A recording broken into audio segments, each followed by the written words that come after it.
The Man with Two Left Feet and Other Stories by P.G. Wodehouse. The Man with Two Left Feet. Recording by Michael Yard.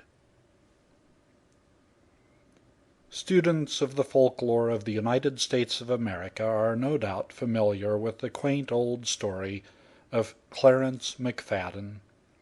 Clarence McFadden, it seems, was wishful to dance, but his feet wasn't gaited that way, so he sought a professor and asked him his price, and said he was willing to pay. The professor, the legend goes on, looked down with alarm at his feet and marked their enormous expanse, and he tacked on a 5 to his regular price for teaching McFadden to dance. I have often been struck by the close similarity between the case of Clarence and that of Henry Wallace Mills. One difference alone presents itself. It would seem to have been mere vanity and ambition that stimulated the former, whereas the motive force which drove Henry Mills to defy nature and attempt dancing was the purer one of love. He did it to please his wife. Had he never gone to ye bonny Briar-bush Farm, that popular holiday resort, and there met Minnie Hill, he would doubtless have continued to spend in peaceful reading the hours not given over to work at the New York bank at which he was employed as paying cashier. For Henry was a voracious reader. His idea of a pleasant evening was to get back to his little flat, take off his coat, put on his slippers, light a pipe, and go on from the point where he had left off the night before in his perusal of the bis to cal volume of the Encyclopedia Britannica, making notes as he read in a stout note-book. He read the bis to cal volume because after many days he had finished the A to A&D to AUS, and the AUS to BIS. There was something admirable, and yet a little horrible, about Henry's method of study. He went after learning with the cold and dispassionate relentlessness of a stoat pursuing a rabbit. The ordinary man who is paying installments in the Encyclopedia Britannica is apt to get overexcited and to skip impatiently to volume 28, VET to ZYM, to see how it all comes out in the end. Not so Henry. His was not a frivolous mind. He intended to read the encyclopedia through, and he was not going to spoil his pleasure by peeping ahead.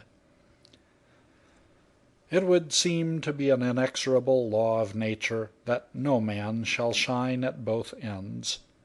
If he has a high forehead and a thirst for wisdom, his fox-trotting, if any, shall be as the staggerings of the drunken, while if he is a good dancer, he is nearly always petrified from the ears upward.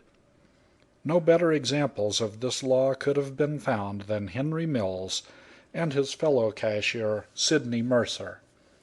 In New York banks, paying cashiers, like bears, tigers, lions, and other fauna, are always shut up in a cage in pairs, and are consequently dependent on each other for entertainment and social intercourse when business is slack. Henry Mills and Sidney simply could not find a subject in common. Sidney knew absolutely nothing of even such elementary things as Abana, aberration, Abraham, or acrogene, while Henry on his side was scarcely aware that there had been any developments in the dance since the polka. It was a relief to Henry when Sidney threw up his job to join the chorus of a musical comedy, and was succeeded by a man who, though full of limitations, could at least converse intelligently on bowls. Such, then, was Henry Wallace Mills. He was in the middle 30s, temperate, studious, a moderate smoker, and one would have said a bachelor of the bachelors, armor-plated against Cupid's well-meant but obsolete artillery. Sometimes Sidney Mercer's successor in the teller's cage, a sentimental young man, would broach the topic of woman and marriage. He would ask Henry if he ever intended to get married.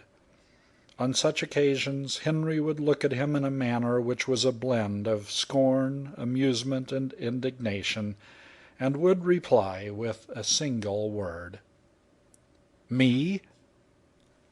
It was the way he said it that impressed you.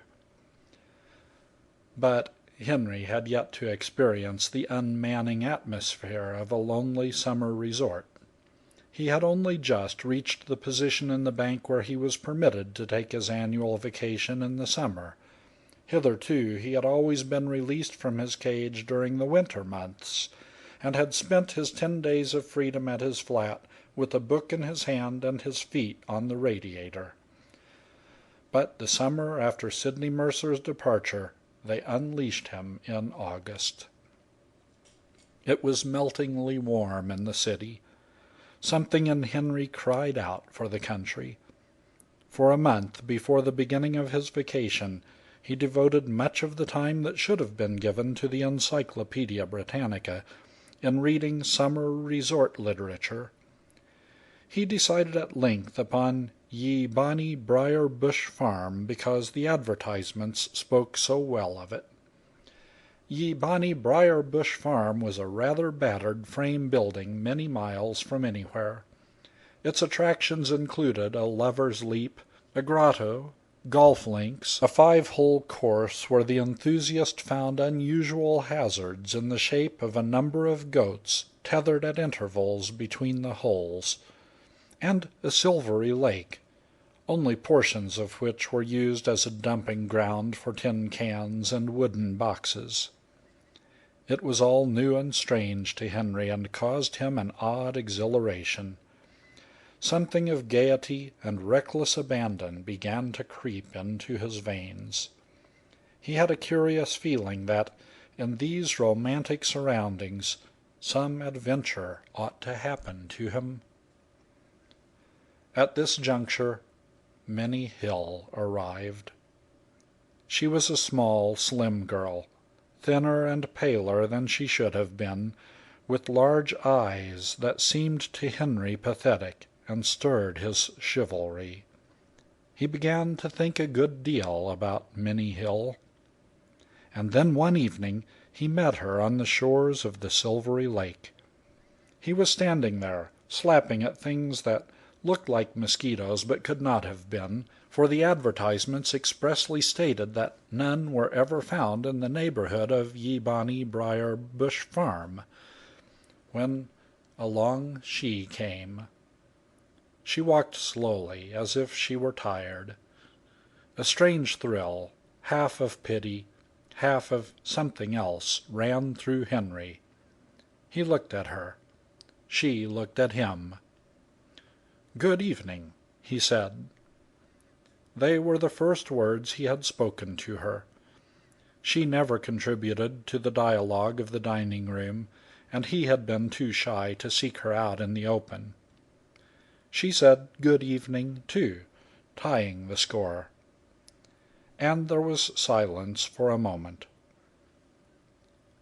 Commiseration overcame Henry's shyness. "You're looking tired," he said. "I feel tired." She paused. "I overdid it in the city." "It?" "Dancing." "Oh, dancing. Did you dance much?" "Yes, a great deal."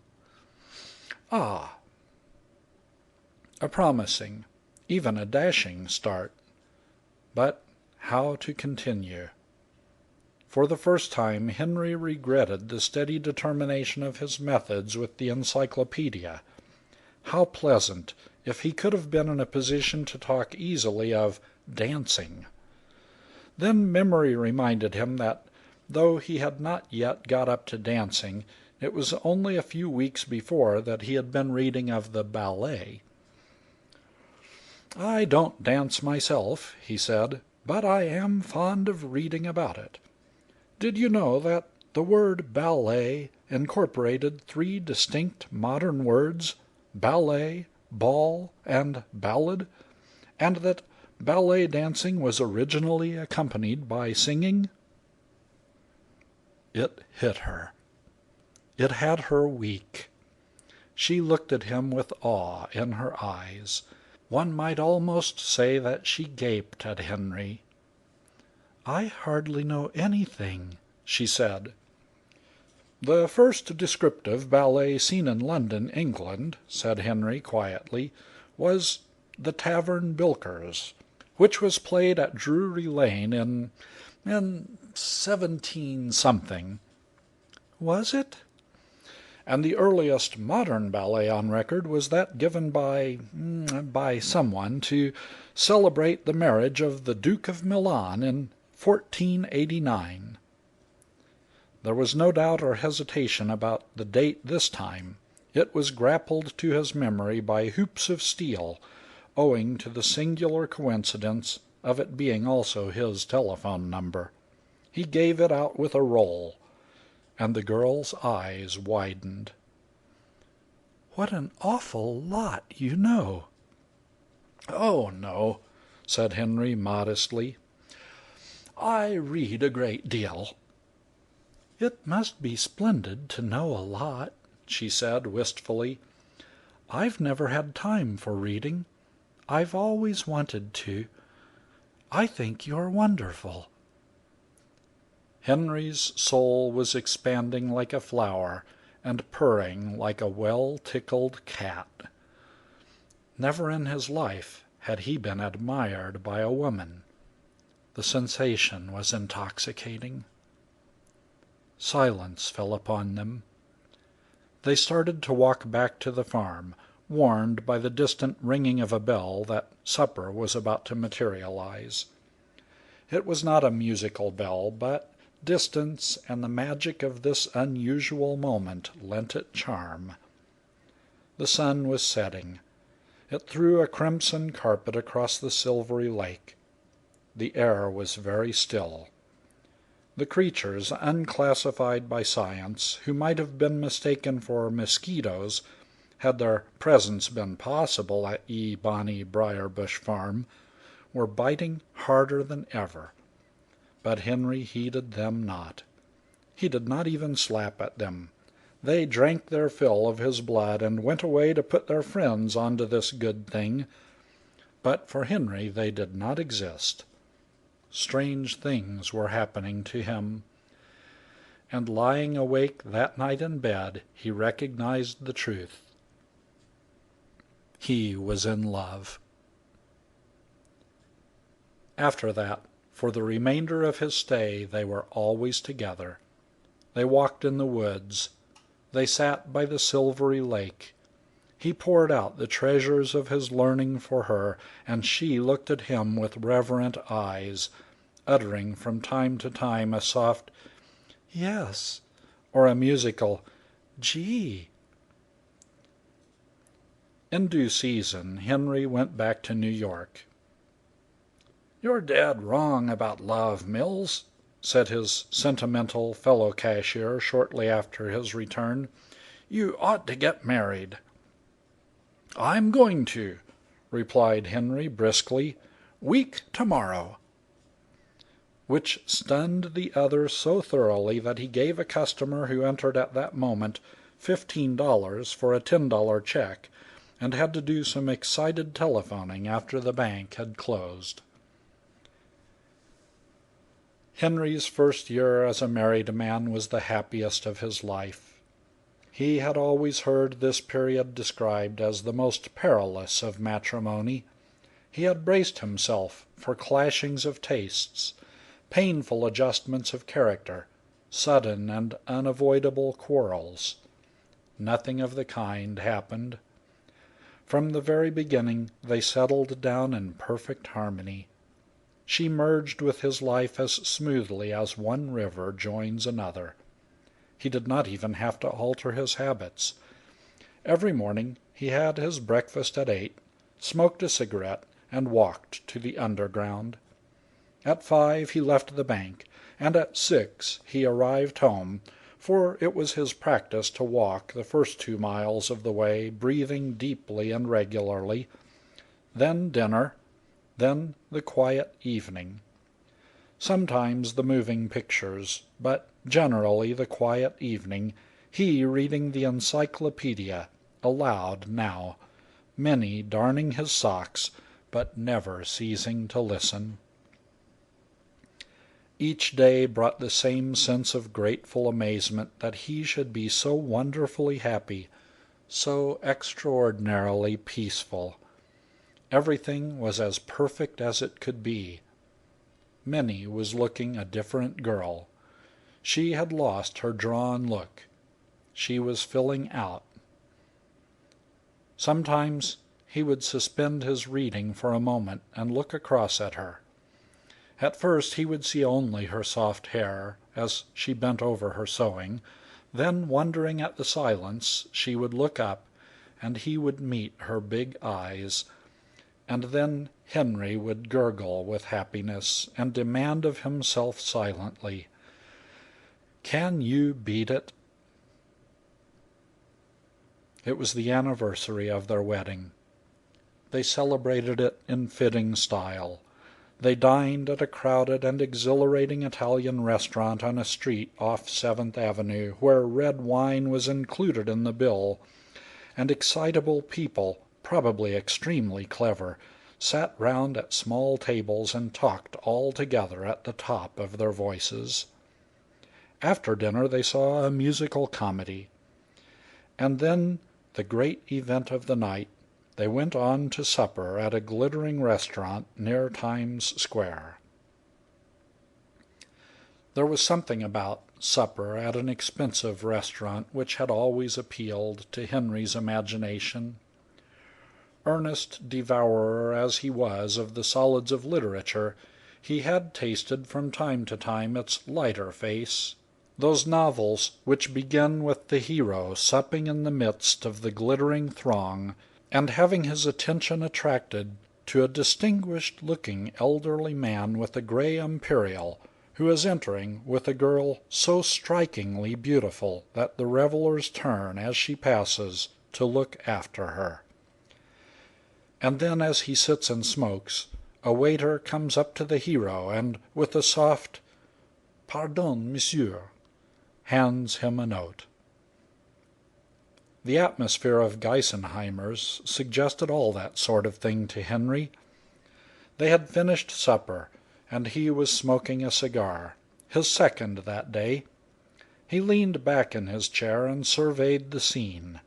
He felt braced up, adventurous. He had that feeling which comes to all quiet men who like to sit at home and read, that this was the sort of atmosphere in which he really belonged. The brightness of it all, the dazzling lights, the music, the hubbub, in which the deep-throated gurgle of the wine agent surprised while drinking soup blended with the shriller note of the chorus girl calling to her mate. These things got Henry. He was 36 next birthday, but he felt a youngish 21. A voice spoke at his side. Henry looked up to perceive Sidney Mercer. The passage of a year, which had turned Henry into a married man, had turned Sidney Mercer into something so magnificent that the spectacle for a moment deprived Henry of speech. Faultless evening dress clung with loving closeness to Sidney's lissom form. Gleaming shoes of perfect patent leather covered his feet. His light hair was brushed back into a smooth sleekness on which the electric lights shone like stars on some beautiful pool. His practically chinless face beamed amiably over a spotless collar. Henry wore blue serge. "What are you doing here, Henry, old top?" said the vision. "I didn't know you ever came among the bright lights." His eyes wandered off to Minnie. There was admiration in them, for Minnie was looking her prettiest. "Wife," said Henry, recovering speech, and to Minnie, "Mr. Mercer, old friend. So you're married. Wish you luck. How's the bank?" Henry said the bank was doing as well as could be expected. "You still on the stage?" Mr. Mercer shook his head importantly. "Got better job. Professional dancer at this show. Rolling in money. Why aren't you dancing?" The words struck a jarring note. The lights and the music until that moment had had a subtle psychological effect on Henry, enabling him to hypnotize himself into a feeling that it was not his inability to dance that kept him in his seat, but that he had had so much of that sort of thing that he really preferred to sit quietly and look on for a change. Sidney's question changed all that. It made him face the truth. "I don't dance." "For the love of Mike! I bet Mrs. Mills does. Would you care for a turn, Mrs. Mills?" "No, thank you, really." But remorse was now at work on Henry. He perceived that he had been standing in the way of Minnie's pleasure. Of course she wanted to dance. All women did. She was only refusing for his sake. "Nonsense, men. Go to it." Minnie looked doubtful. "Of course you must dance, Min. I shall be all right. I'll sit here and smoke." The next moment Minnie and Sidney were treading the complicated measure, and simultaneously Henry ceased to be a youngish 21, and was even conscious of a fleeting doubt as to whether he was really only 35. Boil the whole question of old age down, and what it amounts to is that a man is young as long as he can dance without getting lumbago, and if he cannot dance he is never young at all. This was the truth that forced itself upon Henry Wallace Mills as he sat watching his wife moving over the floor in the arms of Sidney Mercer. Even he could see that Minnie danced well. He thrilled at the sight of her gracefulness, and for the first time since his marriage he became introspective. It had never struck him before how much younger Minnie was than himself. When she had signed the paper at the City Hall on the occasion of the purchase of the marriage license, she had given her age, he remembered now, as 26. It had made no impression on him at the time.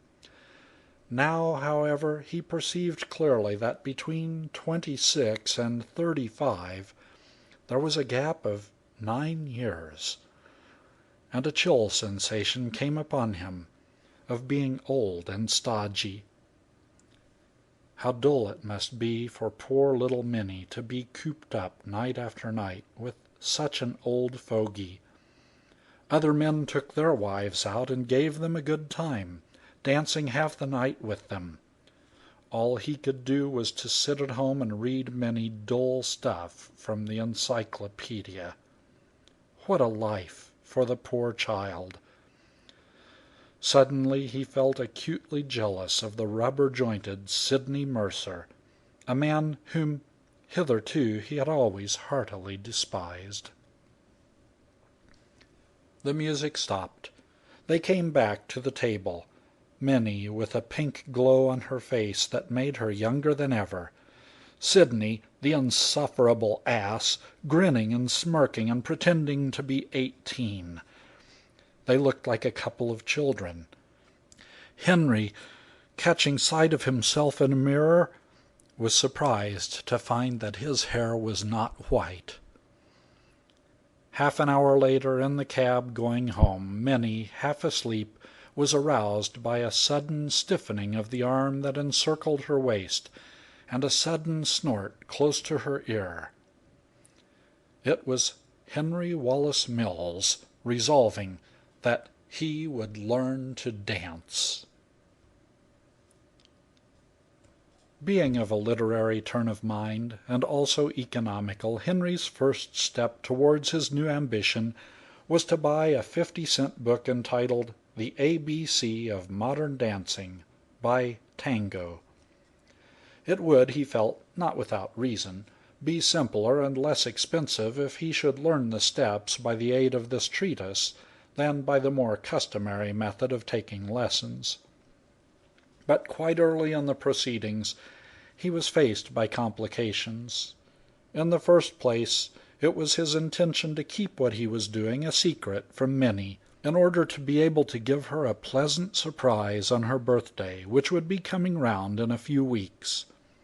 In the second place, the ABC of modern dancing proved on investigation far more complex than its title suggested. These two facts were the ruin of the literary method. For a while it was possible to study the text and the plates at the bank. The home was the only place in which he could attempt to put the instructions into practice. You cannot move the right foot along dotted line AB and bring the left foot round curve CD in a paying cashier's cage in a bank, nor, if you are at all sensitive to public opinion, on the pavement going home. And while he was trying to do it in the parlor of the flat one night when he imagined that Minnie was in the kitchen cooking supper, she came in unexpectedly to ask how he wanted the steak cooked. He explained that he had had a sudden touch of cramp, but the incident shook his nerve. After this he decided that he must have lessons. Complications did not cease with this resolve. Indeed, they became more acute. It was not that there was any difficulty about finding an instructor. The papers were full of their advertisements. He selected a Madame Gavarni because she lived in a convenient spot. Her house was in a side street with a station within easy reach. The real problem was when to find time for the lessons. His life was run on such a regular schedule that he could hardly alter so important a moment in it as the hour of his arrival home without exciting comment. Only deceit could provide a solution.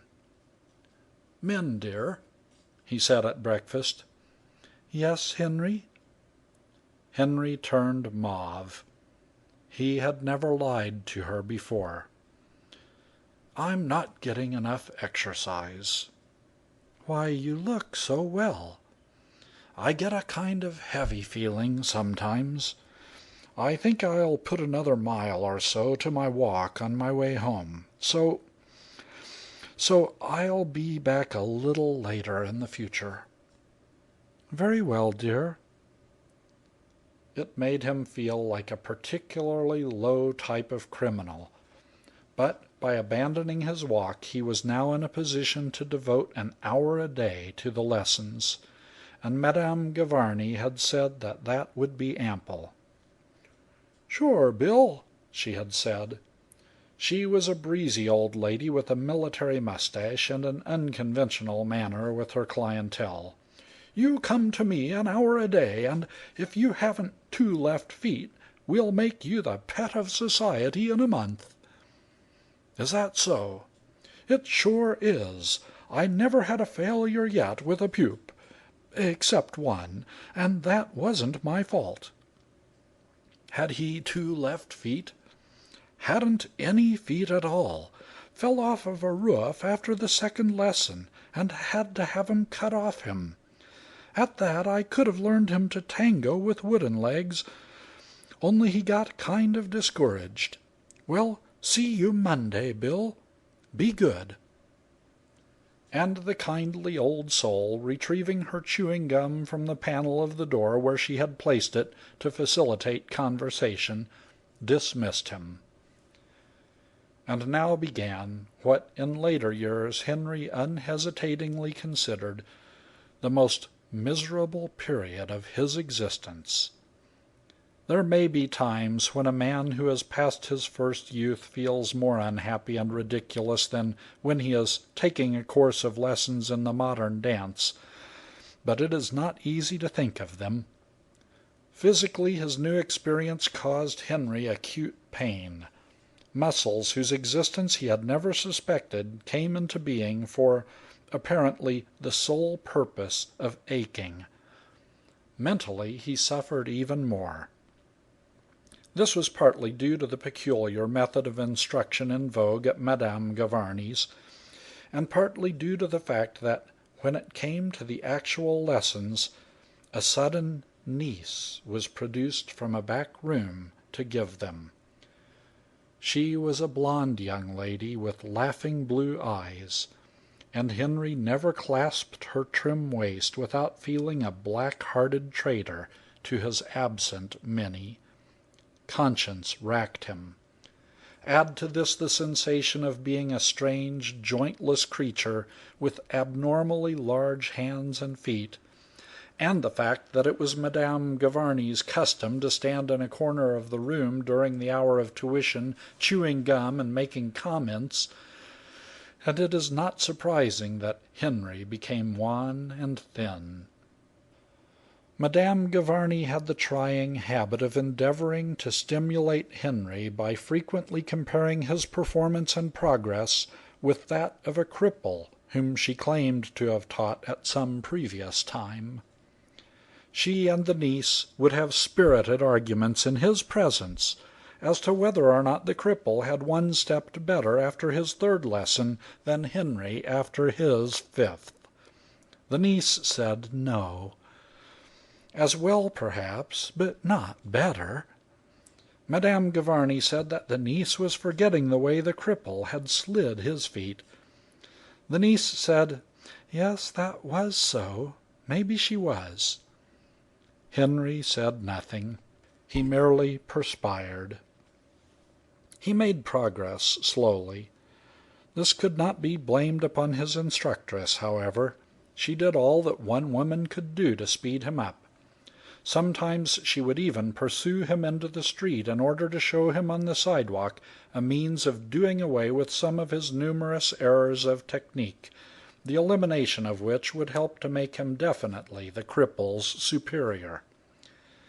The misery of embracing her indoors was as nothing to the misery of embracing her on the sidewalk.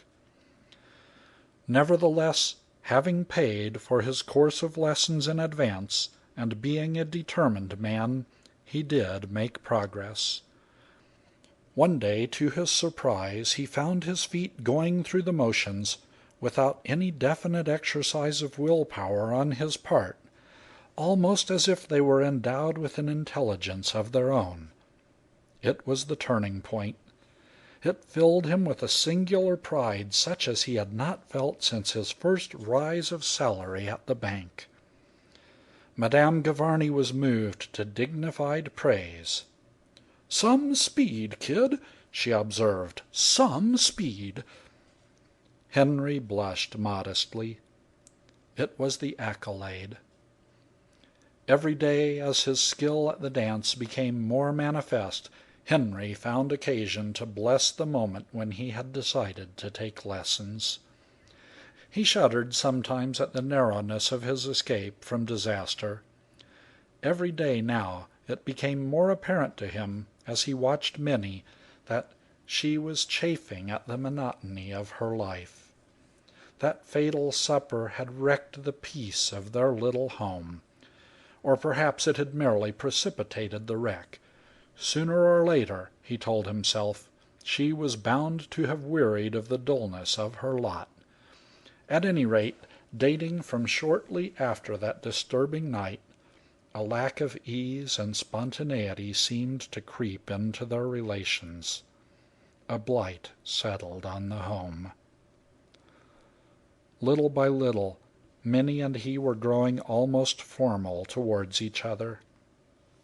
She had lost her taste for being read to in the evenings, and had developed a habit of pleading a headache and going early to bed. Sometimes, catching her eye when she was not expecting it, he surprised an enigmatic look in it. It was a look, however, which he was able to read. It meant she was bored. It might have been expected that this state of affairs would have distressed Henry. It gave him, on the contrary, a pleasurable thrill. It made him feel that it had been worth it, going through the torments of learning to dance. The more bored she was now, the greater her delight when he revealed himself dramatically. If she had been contented with the life which he could offer her as a non-dancer, what was the sense of losing weight and money in order to learn the steps? He enjoyed the silent, uneasy evenings which had supplanted those cheery ones of the first year of their marriage.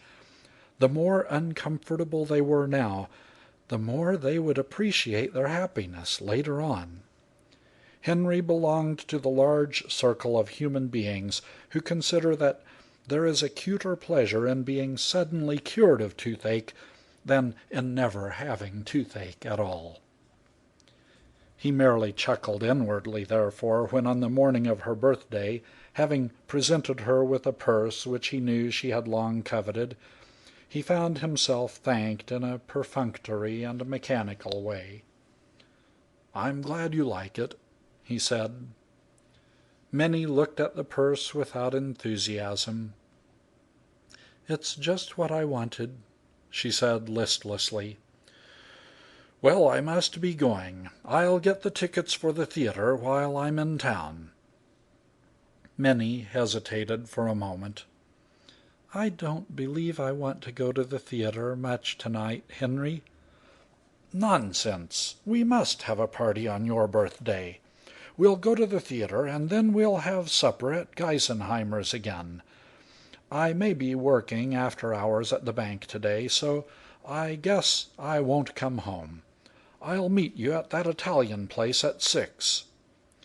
"Very well. You'll miss your walk, then?" "Yes, it doesn't matter for once." "No. You're still going on with your walks, then?" "Oh, yes, yes." 3 miles every day?" "Never miss it. It keeps me well." "Yes." "Good-bye, darling." "Good-bye."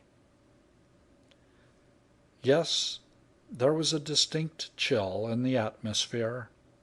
Thank goodness, thought Henry as he walked to the station, it would be different tomorrow morning. He had rather the feeling of a young knight who has done perilous deeds in secret for his lady and is about at last to receive credit for them.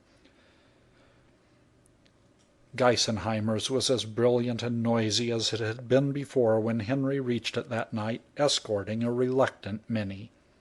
After a silent dinner and a theatrical performance, during which neither had exchanged more than a word between the acts, she had wished to abandon the idea of supper and go home. But a squad of police could not have kept Henry from Geisenheimer's. His hour had come. He had thought of this moment for weeks, and he visualized every detail of his big scene. At first they would sit at their table in silent discomfort. Then Sidney Mercer would come up as before to ask Minnie to dance. And then Henry would rise, and abandoning all concealment, exclaim grandly, "No, I am going to dance with my wife." Stunned amazement of Minnie, followed by wild joy. Utter rout and discomfiture of that pinhead Mercer. And then, when they returned to their table, he breathing easily and regularly as a trained dancer in perfect condition should, she tottering a little with the sudden rapture of it all, they would sit, with their heads close together, and start a new life. That was the scenario which Henry had drafted. It worked out, up to a certain point, as smoothly as ever it had done in his dreams.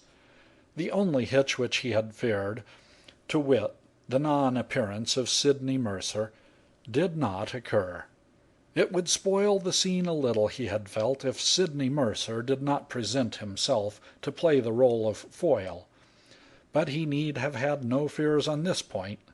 Sidney had the gift, not uncommon in the chinless, smooth-baked type of man, of being able to see a pretty girl come into the restaurant even when his back was towards the door. They had hardly seated themselves when he was beside their table bleating greetings. "Why, Henry, always here." "Wife's birthday." "Many happy returns of the day, Mrs. Mills. We've just time for one turn before the waiter comes with your order. Come along." The band was staggering into a fresh tune, a tune that Henry knew well. Many a time had Madame Gavarni hammered it out of an aged and unwilling piano in order that he might dance with her blue-eyed niece. He rose. "No," he exclaimed grandly, "I am going to dance with my wife." He had not underestimated the sensation which he had looked forward to causing. Many looked at him with round eyes. Sidney Mercer was obviously startled. "I thought you couldn't dance." "You never can tell," said Henry lightly. "It looks easy enough. Anyway, I'll try." "Henry!" cried Minnie as he clasped her. He had supposed that she would say something like that, but hardly in that kind of voice. There is a way of saying "Henry" which conveys surprised admiration and remorseful devotion, but she had not said it in that way. There had been a note of horror in her voice. Henry's was a simple mind, and the obvious solution, that Minnie thought that he had drunk too much red wine at the Italian restaurant, did not occur to him. He was indeed at the moment too busy to analyze vocal inflections. They were on the floor now, and it was beginning to creep upon him like a chill wind that the scenario which he had mapped out was subject to unforeseen alterations. At first all had been well. They had been almost alone on the floor, and he had begun moving his feet along dotted line A, B, with the smooth vim which had characterized the last few of his course of lessons, and then, as if by magic, he was in the midst of a crowd, a mad, jigging crowd that seemed to have no sense of direction, no ability whatever to keep out of his way. For a moment the tuition of weeks stood by him. Then a shock, a stifled cry from Minnie, and the first collision had occurred. And with that, all the knowledge which he had so painfully acquired passed from Henry's mind, leaving it an agitated blank. This was a situation for which his slidings round an empty room had not prepared him. Stage fright at its worst came upon him. Somebody charged him in the back and asked querulously where he thought he was going. As he turned with a half-formed notion of apologizing, somebody else rammed him from the other side.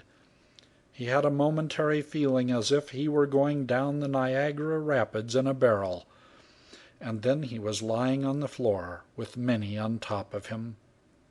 Somebody tripped over his head. He sat up. Somebody helped him to his feet. He was aware of Sidney Mercer at his side. "Do it again," said Sidney, all grin and sleek immaculateness.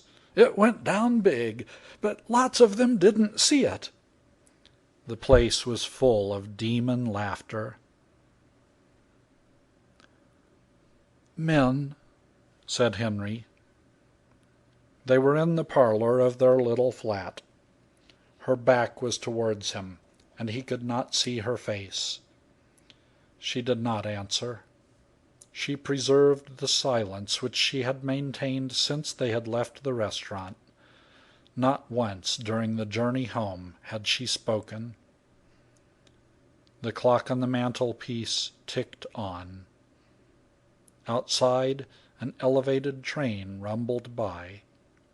Voices came from the street. "Men, I'm sorry." Silence. "I thought I could do it. Oh, Lord." Misery was in every note of Henry's voice. "I've been taking lessons every day since that night we went to that place first. It's no good. I guess it's like the old woman said. I've got 2 left feet, and it's no use my ever trying to do it. I kept it secret from you what I was doing. I wanted it to be a wonderful surprise for you on your birthday. I knew how sick and tired you were getting of being married to a man who never took you out because he couldn't dance. I thought it was up to me to learn and to give you a good time like other men's wives. Henry." She had turned, and with a dull amazement he saw that her whole face had altered. Her eyes were shining with a radiant happiness. "Henry, was that why you went to that house? To take dancing lessons?" He stared at her without speaking. She came to him laughing. "So that was why you pretended you were still doing your walks? You knew? I saw you come out of that house. I was just going to the station at the end of the street, and I saw you. There was a girl with you, a girl with yellow hair. You hugged her." Henry licked his dry lips. "Men," he said huskily, "you won't believe it, but she was trying to teach me the jelly roll." She held him by the lapels of his coat. "Of course I believe it. I understand it all now. I thought at the time that you were just saying good-bye to her. Oh, Henry, why ever didn't you tell me what you were doing? Oh, yes, I know, you wanted it to be a surprise for me on my birthday, but you must have seen there was something wrong. You must have seen that I thought something. Surely you noticed how I've been these last weeks?" "I thought that was because you were finding it dull." "Dull? Here? With you?" "It was after you danced that night with Sidney Mercer. I thought the whole thing out. You're so much younger than I, Min. It didn't seem right for you to have to spend your life being read to by a fellow like me." "But I loved it." "You had to dance. Every girl has to. Women can't do without it." "This one can. Henry, listen. You remember how ill and worn out I was when you met me first at that farm? Do you know why it was? It was because I had been slaving away for years at one of those places where you go in and pay 5 cents to dance with the lady instructresses. I was a lady instructress. Henry, just think what I went through. Every day having to drag 1,000,000 heavy men with large feet round a big room. I tell you, you are a professional compared with some of them. They trod on my feet and leaned their 200 pounds on me and nearly killed me. Now perhaps you can understand why I'm not crazy about dancing. Believe me, Henry.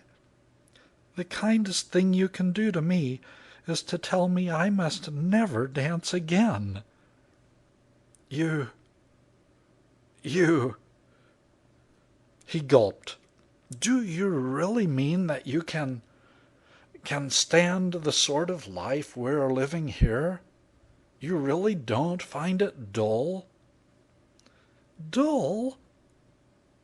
She ran to the bookshelf and came back with a large volume. "Read to me, Henry dear. Read me something now. It seems ages and ages since you used to. Read me something out of the encyclopedia." Henry was looking at the book in his hand. In the midst of a joy that almost overwhelmed him, his orderly mind was conscious of something wrong. "But this is the M.E.D. to M.U.M. volume, darling." "Is it? Well, that'll be all right. Read me all about Mum." "But we're only in the C.A.L. to C.H.A." He wavered. "Oh, well, He went on recklessly, "I don't care. Do you?" "No. Sit down here, dear, and I'll sit on the floor." Henry cleared his throat. Millich, or Millich, D. 1374, Bohemian divine, was the most influential among those preachers and writers in Moravia and Bohemia who, during the 14th century, in a certain sense paved the way for the reforming activity of Huss. He looked down. Minnie's soft hair was resting against his knee. He put out a hand and stroked it. She turned and looked up, and he met her big eyes. "Can you beat it?" said Henry silently to himself.